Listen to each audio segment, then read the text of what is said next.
അതേനെ, കയ്യും മുഖമൊന്നും നോക്കിയിട്ട് ലക്ഷണം പറയാൻ അറിയില്ലെങ്കിലും ഞങ്ങൾ ഡെന്റിസ്റ്റിന് വേറൊരു സൂപ്പർ പവർ ഉണ്ട്. നിങ്ങളുടെ നാക്ക് നോക്കിയിട്ട് നമുക്ക് കുറേ കാര്യങ്ങൾ പറയാൻ പറ്റും. എന്തൊക്കെയാണെന്നറിയോ?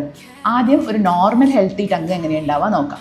ഈ കാണുന്ന പടമാണ് ഒരു നോർമൽ ഹെൽത്തി ടങ്. അത് ലൈറ്റ് പിങ്ക് ആയിരിക്കും, സ്മൂത്ത് ആയിരിക്കില്ല. അതിൻ്റെ മുകളിൽ നിങ്ങൾക്ക് ടേസ്റ്റ് ബഡ്സ് കാണാൻ പറ്റും, പാപ്പില കാണാൻ പറ്റും. അങ്ങനെയാണ് നോർമൽ ഹെൽത്തി ടങ് ഉണ്ടാവുക. ഇനി ഇതൊന്നും അല്ലാണ്ട് നിങ്ങളുടെ ടങ് പെയിലായിട്ടാണ് ഇരിക്കുന്നതെന്നുണ്ടെങ്കിൽ അതിൻ്റെ അർത്ഥം നിങ്ങൾ അനീമിക് ആണെന്നാണ്. Anaemia due to iron deficiency ആവാം, ഫോളിക് ആസിഡ് ഡെഫിഷ്യൻസി ആവാം, വൈറ്റമിൻ B12 ഡെഫിഷ്യൻസി ആവാം. അങ്ങനെ എന്തെങ്കിലുമൊക്കെ കാരണം കൊണ്ട് നിങ്ങൾ അനീമിക് ആണെന്നാണ് പെയിൽ ടങ് കാണിക്കുന്നത്. നാക്കിൽ ഫുള്ള് നിങ്ങൾക്ക് വൈറ്റ് കോട്ടിങ്, ഈ കാണുന്ന പോലെ ഇങ്ങനെ പൂപ്പൽ ബാധ പിടിച്ച പോലെ തിക്കായിട്ട് ഒരു വൈറ്റ് കോട്ടിങ് നിങ്ങളുടെ നാക്കിൽ കാണുന്നുണ്ടെന്ന് വിചാരിക്കാം. അത് കാണിക്കുന്നത് ഒരു ഫംഗൽ ഇൻഫെക്ഷൻ ആണ്. ഏറ്റവും കോമൺ ആയിട്ട് കാണാൻ പറ്റുന്ന ഫംഗൽ ഇൻഫെക്ഷൻ ആണ് കാൻഡിഡ. ഇനി ടങ് ഭയങ്കര ബ്രൈറ്റ് റെഡ് ആയിട്ട് ഇരിക്കുകയാണെന്ന് വിചാരിക്കാം. ഞാൻ ആദ്യം പറഞ്ഞു ലൈറ്റ് പിങ്ക് ആണ് നമ്മുടെ നോർമൽ ടങ്. അതല്ലാണ്ട് ബ്രൈറ്റ് റെഡ് ആയിട്ടാണ് ടങ് ഇരിക്കുന്നത് വെച്ചാൽ യൂഷ്വലി നിങ്ങൾക്കൊരു റീസെൻറ്റ് വൈറൽ ഫീവർ അറ്റാക്ക് അല്ലെങ്കിൽ എന്തെങ്കിലും ഒരു ടൈപ്പ് ഓഫ് ഫീവർ ഒക്കെ ഉണ്ടെങ്കിൽ നാക്കും ചുണ്ടും ഒക്കെ നല്ല ബ്രൈറ്റ് റെഡ് ആയിട്ട് ഇരിക്കും. അപ്പോൾ അതിനോട് അസോസിയേറ്റഡ് ആയിട്ട് ഉണ്ടാവാം. നിങ്ങളുടെ നാക്ക് അങ്ങനെ കാണുമ്പോൾ നമുക്ക് അതാണ് ആദ്യം നമ്മൾ സസ്പെക്ട് ചെയ്യുന്നത്. ഇനി അതല്ലാണ്ട് കുട്ടികളിൽ കാണുന്ന കവസാക്കി ഡിസീസ്, സ്കാർലറ്റ് ഫീവർ അങ്ങനത്തെ അസുഖങ്ങളിലും ടങ് ഭയങ്കര ബ്രൈറ്റ് റെഡ് ആയിട്ടാണ് കാണാം.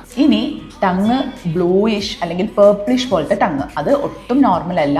നിങ്ങളുടെ ബോഡിക്ക് ആവശ്യത്തിന് ഓക്സിജൻ ലെവൽ കിട്ടാണ്ട് ഇരിക്കുമ്പോഴാണ് നിങ്ങളുടെ ടങ്ങും അതുപോലെ ഫിംഗർ ടിപ്സും ഒക്കെ ഇതുപോലെ ബ്ലൂയിഷ് കളറാവും. നഖം അതൊക്കെ ബ്ലൂയിഷ് കളറാവും. അപ്പോൾ നാക്ക് നോക്കിയിട്ട് അത് ബ്ലൂയിഷ് കളർ ആണെങ്കിൽ മെയിൻലി ഡ്യൂ ടു ഒരു ലങ് അല്ലെങ്കിൽ ഹാർട്ട് ഡിസീസ്, നിങ്ങളുടെ ബോഡിയിലോട്ട് ഇനഫ് ഓക്സിജൻ എത്തിക്കാൻ പറ്റാത്ത രീതിയിലുള്ള എന്തോ ഒരു അണ്ടർലൈൻ ഡിസീസ് ഉണ്ട് എന്നാണ് നമ്മൾ അതിൽ നിന്ന് മനസ്സിലാക്കുന്നത്. യെല്ലോ ടങ് ആണെങ്കിലോ യൂഷ്വലി ഒരു ലിവർ ഡിസീസ് അല്ലെങ്കിൽ കിഡ്നി ഡിസീസ് ഒക്കെ ഉള്ള ആൾക്കാർക്കാണ് ടങ് യെല്ലോയിഷ് ആവുക.